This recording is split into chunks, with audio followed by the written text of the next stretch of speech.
যেই তফসিল ঘোষণা হয়েছে সেই তফসিল অনুযায়ী 12ই ফেব্রুয়ারি নির্বাচন বাংলাদেশে বহু দুঃস্বপ্ন, বহু দূর বাকি, বহু দূর কাবাদ সোজা বাংলায়। তাহলে ফাইনালি নির্বাচনটা আর হচ্ছে না, নির্বাচন পিছিয়ে যাচ্ছে। ইলেকশন হবে কিনা আমার সন্দেহ আছে।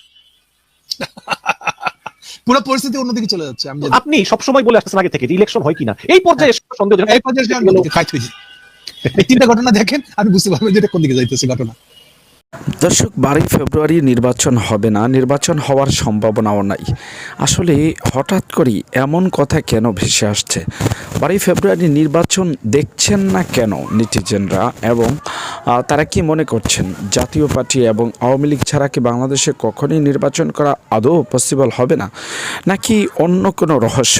কেনই 12 ফেব্রুয়ারির নির্বাচনকে ঘিরে এত মন্তব্য বা এত প্রশ্ন? তাহলে কি ডক্টর ইউনূসের সরকার ব্যর্থ হতে চলছেন?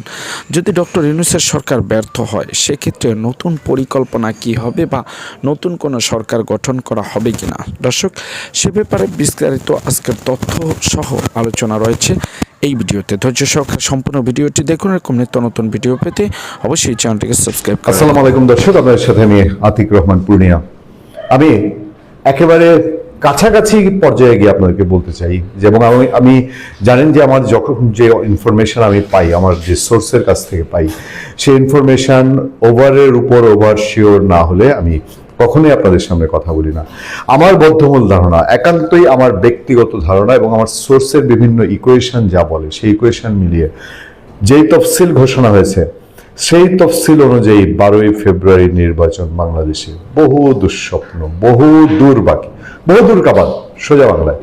এটা মনে করবেন না যে দিল্লি থেকে গৌতম লাহিড়ী বলেছে বলে, বা এটা মনে করবেন না যে আমাদের সাংবাদিকরা, যেমন মঞ্জুর আলম পান্না তিনি যুক্তি দিয়ে বলেন, বা আরো কেউ কেউ আশঙ্কা প্রকাশ করেন। রাজনৈতিক নেতৃবৃন্দকে যে আমরা প্রশ্ন করি, আপনারা দেখেছেন, তারা কেউ কিন্তু সরাসরি কনফিডেন্টলি উত্তর দেয় না। যদিও আমাদের আলোচকদের মধ্যে মেজর আখতারুজ্জামান রঞ্জন তিনি বলেন নির্বাচন হচ্ছে।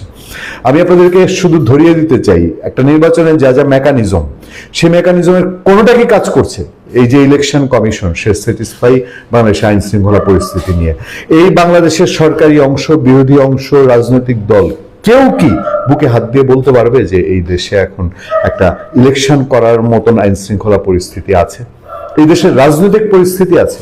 এই দেশে যারা আছে তাদের মধ্যে ভেতর ভেতর ভাগাভাগির আলাপ, কিন্তু সেই ভাগাভাগির স্বার্থে পিঠা ভাগাভাগিতে টানাটানি পড়ছে।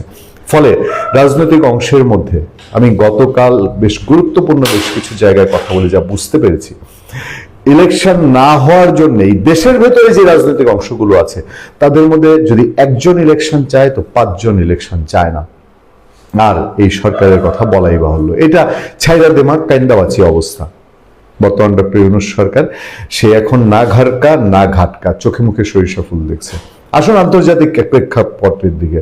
আন্তর্জাতিক প্রেক্ষাপটে আমরা অনেক আগেই বলেছি, কমনওয়েলথ, IRI তারা এই ফালতু টাইপের নির্বাচনের পক্ষে না। বাংলাদেশের জনগণ যেরকম ফালতু নির্বাচন দেখতে দেখতে বিরক্ত, তারা 26-এ বাংলাদেশে কোনো ফালতু নির্বাচন, 24-এর নির্বাচন, 18-র নির্বাচন, 14-র নির্বাচনের মতন ভুয়া নির্বাচন দেখতে চায় না। যে কারণে কোনো ভাইব্রেশন নাই সারা দেশে, নির্বাচনের কোনো তাপ, কোনো উত্তাপ বাংলাদেশে নাই। ফলে ইন্টারন্যাশনাল কমিউনিটির মধ্যে সোজা সাপটা ভাব। তাহলে ফাইনালি নির্বাচনটা আর হচ্ছে না, নির্বাচন পিছিয়ে যাচ্ছে। দর্শক শ্রোতা অবাক হতে পারেন যে এই মুহূর্তে এসে আমি এই প্রশ্ন কেন করছি। তবে আপনারা এটাও জানেন যে কোনো তথ্য প্রমাণ ছাড়া, উইদাউট এভিডেন্সে আমি আমার মন গড়া কোনো কথা বলি না। গত সপ্তাহে জাতীয় পার্টিকে নির্বাচনের বাহিরে রাখার জন্য বা জাতীয় পার্টির মনোনয়ন বাতিল করার লক্ষ্যে হাইকোর্টে একটি রিট করা হয়েছিল, এবং স্বভাবত অনেকেই ধরে নিয়েছিল যে এই রিটটি হাইকোর্ট থেকে খারিজ হয়ে যাবে, বাতিল হয়ে যাবে। কিন্তু না, গতকালকে আমরা দেখলাম যে এই রিটের হিয়ারিং এ হাইকোর্ট এটি বাতিল না করে বরং আমলে নিয়েছে এবং এটির পক্ষে রুল জারি করেছে।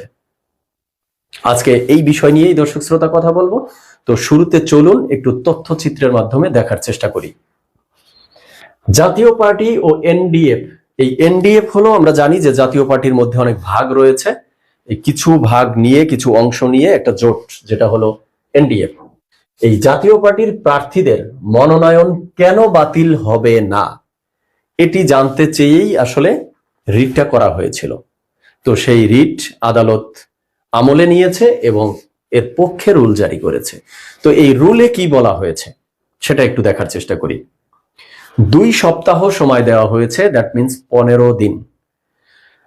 ইলেকশন কমিশন এবং এই ইলেকশনকে কন্ডাক্ট করার জন্য অন্যান্য যে প্রতিষ্ঠান বা সংস্থা রয়েছে তাদেরকে আদালত থেকে 15 দিন সময় ধার্য করে দিয়েছে কারণ দর্শানোর জন্য যে কেন জাতীয় পার্টির প্রার্থীদের মনোনয়ন বাতিল করা হবে না।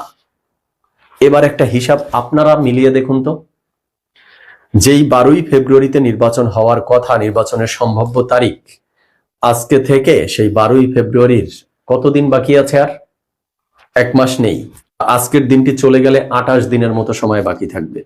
তো এই 28 বা 29 দিনের মধ্যে 15 দিন এই জাতীয় পার্টির ইস্যু নিয়ে হাইকোর্টের এই রুল জারি করার বিষয়টা ঝুলে আছে এক কথায়। তাহলে এর দ্বারা কি ইঙ্গিত দিচ্ছে? নির্বাচনটা 12ই ফেব্রুয়ারিতে হবে, মানে 12ই ফেব্রুয়ারিতে যে নির্বাচনটা হবে না, নির্বাচন না হওয়ার যে একটা অনিশ্চয়তা, একটা শঙ্কা, সেটি এখন বড় পরিসরে সামনে এসেছে। তো এই যে জাতীয় পার্টিকে নিষিদ্ধের দাবি নিয়ে হঠাৎ করে এই মুহূর্তে রিট করা, এটা আসলে কেন?